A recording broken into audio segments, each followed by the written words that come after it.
Bonjour tout le monde. I hope everybody had a fantastic break and are relaxed and ready to get started with second semester. So we did a lot last semester with,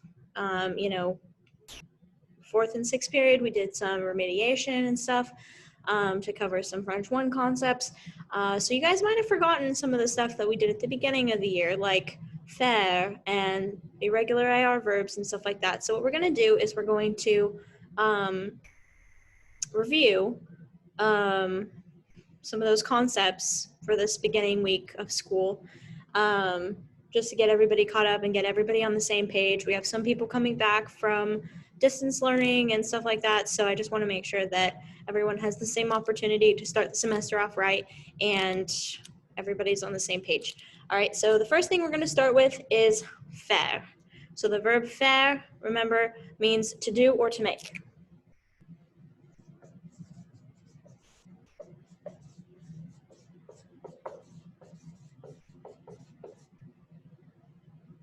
All right, and this is a highly irregular verb, doesn't follow any of the traditional patterns that we are accustomed to, So for this verb, unfortunately, you do have to just memorize it. Whether you make flashcards, whether you write it 10 times or something like that. Of course, the activities that we're gonna do will help you to get back into the swing of things and remind you how to do it.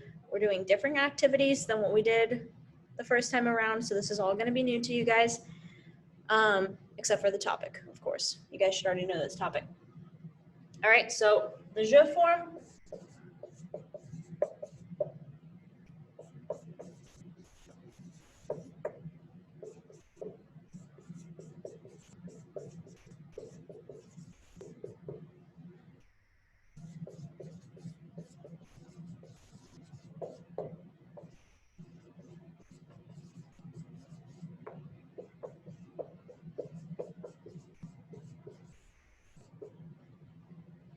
All right, like I said, highly irregular, so let's talk about this a little bit. First, we'll start with pronunciation. Je fais, tu fais, il fait, nous faisons, vous faites, and ils font. That's F-O-N-T, all right? So again, highly irregular verb. One thing to recognize is that all of our other irregular verbs that we've learned, être, avoir, aller, also have this O-N-T ending instead of E-N-T like we're accustomed to in our il plural form. So this one's faire, starts with an F, so font. Aller, some forms of aller start with a V, vont. Être, some forms start with S, sont. Avoir, that form is just on without any other letters at the beginning, okay? We do have the je and the tu form that have both S at the end. So these two forms look identical to one another.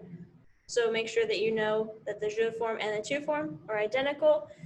Probably the most popular form, or the form that you're going to use the most, is the il fait form, because the verb faire is used with weather. So in English, we would say, it is hot, it is cold, whatever, and we would use the verb to be to talk about weather in English. But in French, that is not the case. We use the verb faire, and we learned several expressions with faire. If you need to review your weather expressions, that is not one of the topics that we are going to cover for this review week. We're not going to do anything with vocabulary. We're only going to do stuff with grammar. So if you need to refresh on any of that vocabulary, make sure you go back and do so. That might help you do some of these activities. Now, on page 186 of your textbook,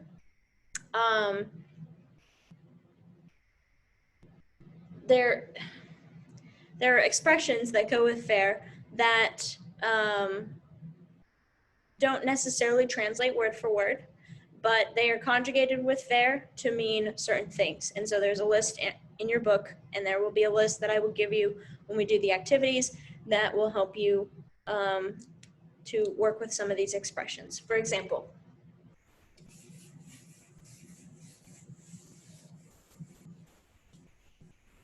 We want to say to pay attention.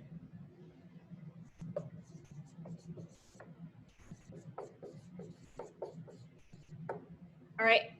Faire attention is to pay attention. Okay. So you might hear somebody say fais attention. That means pay attention. You should be paying attention right now. So what you have to do for these expressions with faire, just conjugate faire depending on what the subject is given, and then leave the rest of it alone. Excuse me. So if I want to say, you pay attention to the teacher.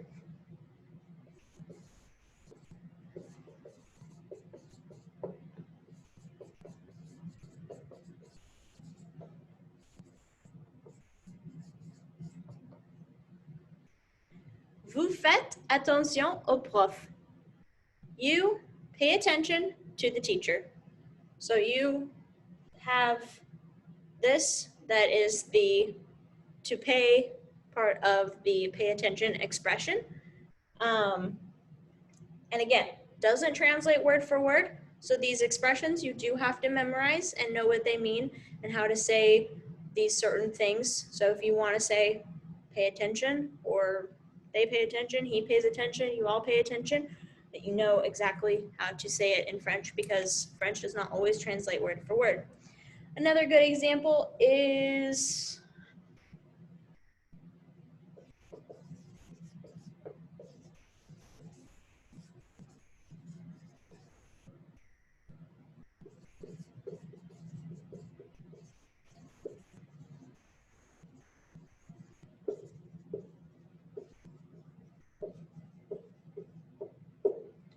faire une promenade.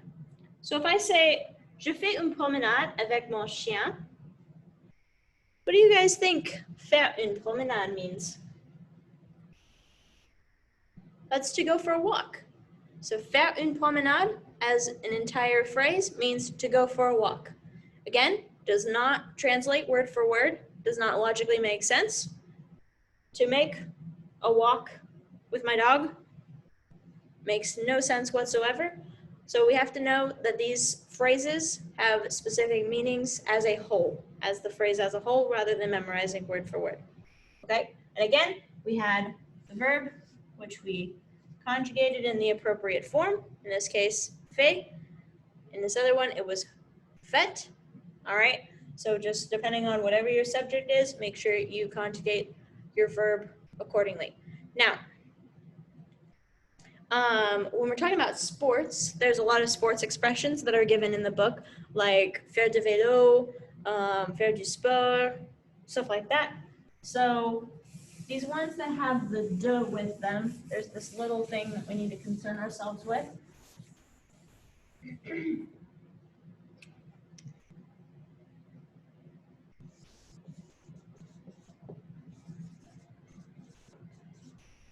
So in this case, we have this du here. And you might remember that de plus le becomes du, because vélo is masculine, so the article that would go in front of this, it would be le vélo. And the de plus le becomes du. Remember, de plus le becomes they. In the case of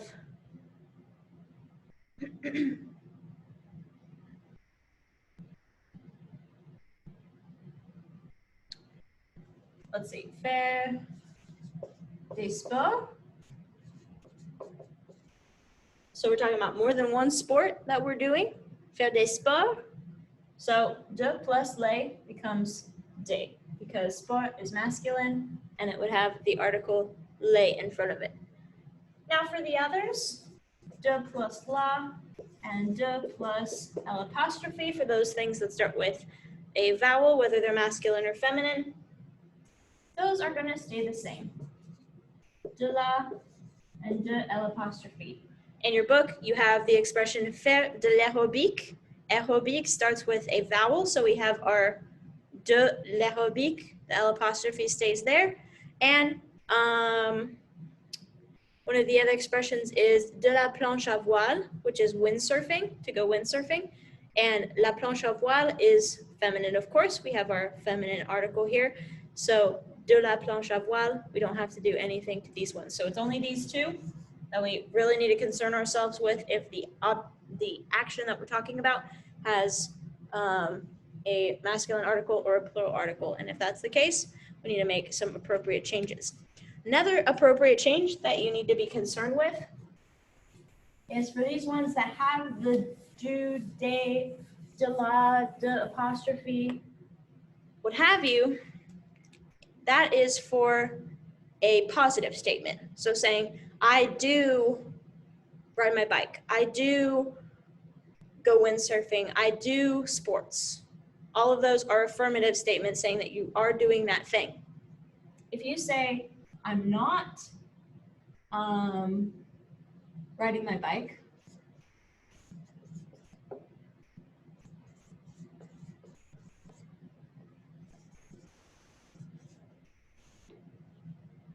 if you want to say that you're not doing something, remember you need your ne and your pas. All right, so this is a little bit like a puzzle. We need to put it together. Okay, so if I say, I do not ride my bike,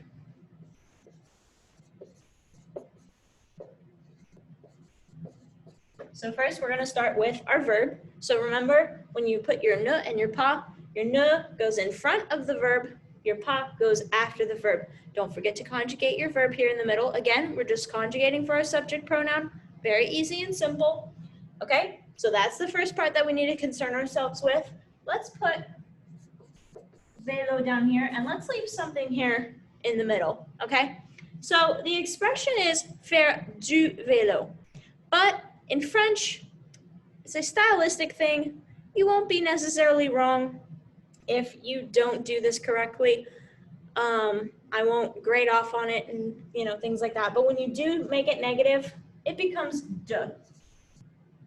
Doesn't matter if it's masculine, plural, feminine, singular, doesn't matter. It becomes de in the negative. So if you have a negative, it becomes de. So for example, if I want to say, we do not windsurf,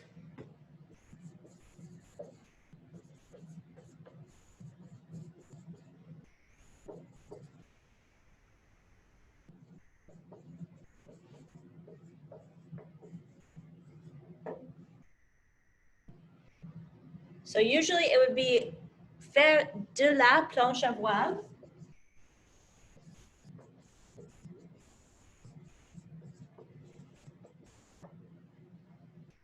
We would usually have our de la here.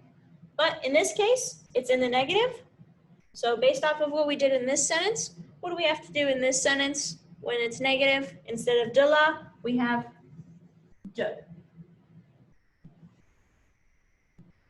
And for those ones that start with a vowel, like de l'aérobic, for example,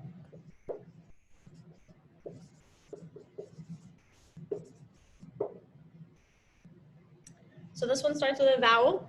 So when we put it in the negative, let's say he does not do aerobics.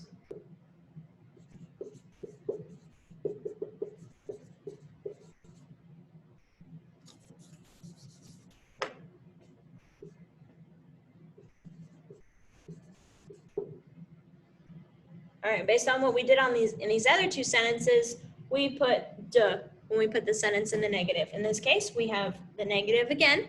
So instead of putting de is correct here, but because aérobic starts with a vowel, we're going to put d apostrophe. Il ne fait pas d'aérobic. So that is how that one would be pronounced. Nous ne faisons pas de planche à voile. Je ne fais pas de vélo. And il ne fait pas d'aérobic. All right, so remember when you have the D apostrophe or L apostrophe or what have you, it always kind of contracts together or is pronounced kind of as one sound. So d'aérobic, it's an entire sound by itself. It's not de aérobic, that's very choppy, doesn't flow very well together. So make sure that you have your D apostrophe before things that start with a vowel. All right, So that is the most important concepts from this lesson that we learned previously. So go ahead and do the practice exercises, and then of course there will be a quiz just to make sure that everybody is on the same page. Don't forget that whether expressions are also expressions that go with faire. So make sure that you know how to conjugate faire, you know what the expressions are that go with faire and how to use them. Make sure um, de plus le, de plus les, and when you put it in the negative, to just put de or d apostrophe, depending on whether it starts with a vowel or not. So all in all, if you guys have any questions or need any assistance from me, I'm always available via email and also for tutoring with an appointment. So just let me know if you guys need anything. Au revoir.